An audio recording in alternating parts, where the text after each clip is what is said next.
by way of introducing a tool that that anyone can find. I was first exposed to it through some leadership training that I went through about a dozen years ago, and it's called SBT. So Sam Situation Behavior. I'm sorry, SBI, Situation Behavior Impact. And to Kay's point about being specific and measurable, the SBI tool is in a situation. This conversation, for example, can be we can look at the transcript, we can listen to the audio, and in this, in this type of situation, there's performance that takes place. And when we're with team members, more appropriately, there's feedback that we may want to give, and that performance may be fantastic. And I fully encourage giving specific and measurable feedback about positive performance, but we tend to disproportionately give the positive and not attend to what needs to be improved.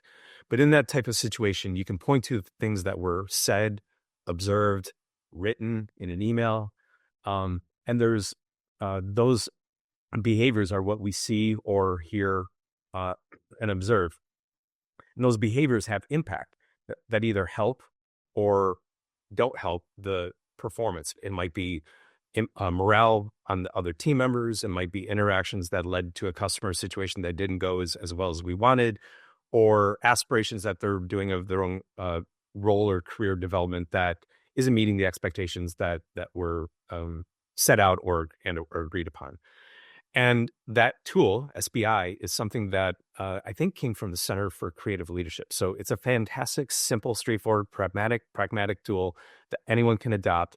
And when you have that conversation with, literally takes place of, in this situation, here's what I saw or observed, this is the impact that I have on the team. And then you flip to asking questions.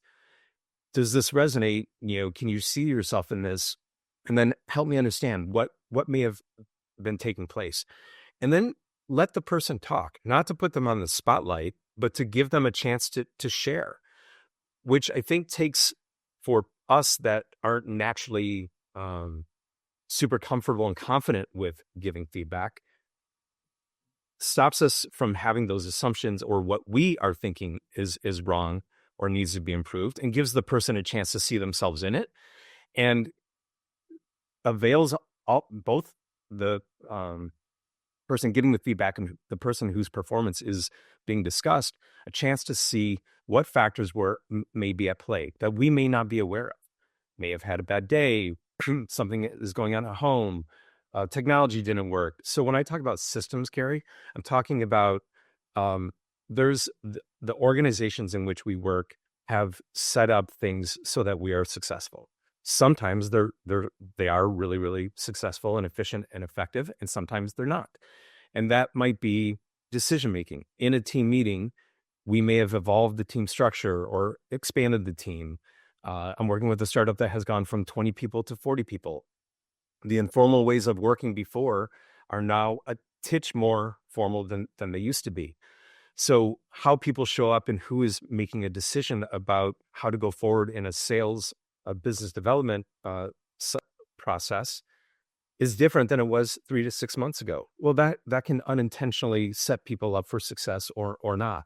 So it might be in that type of situation, the system in which they're working, the process and the decisions wasn't about the person per se, or it may have been they weren't as quick to adapt to the new way of working than before. So it's just a way to think about what are the factors that influence or impact each of our own individual performance in conjunction with the performance of the person, him or herself.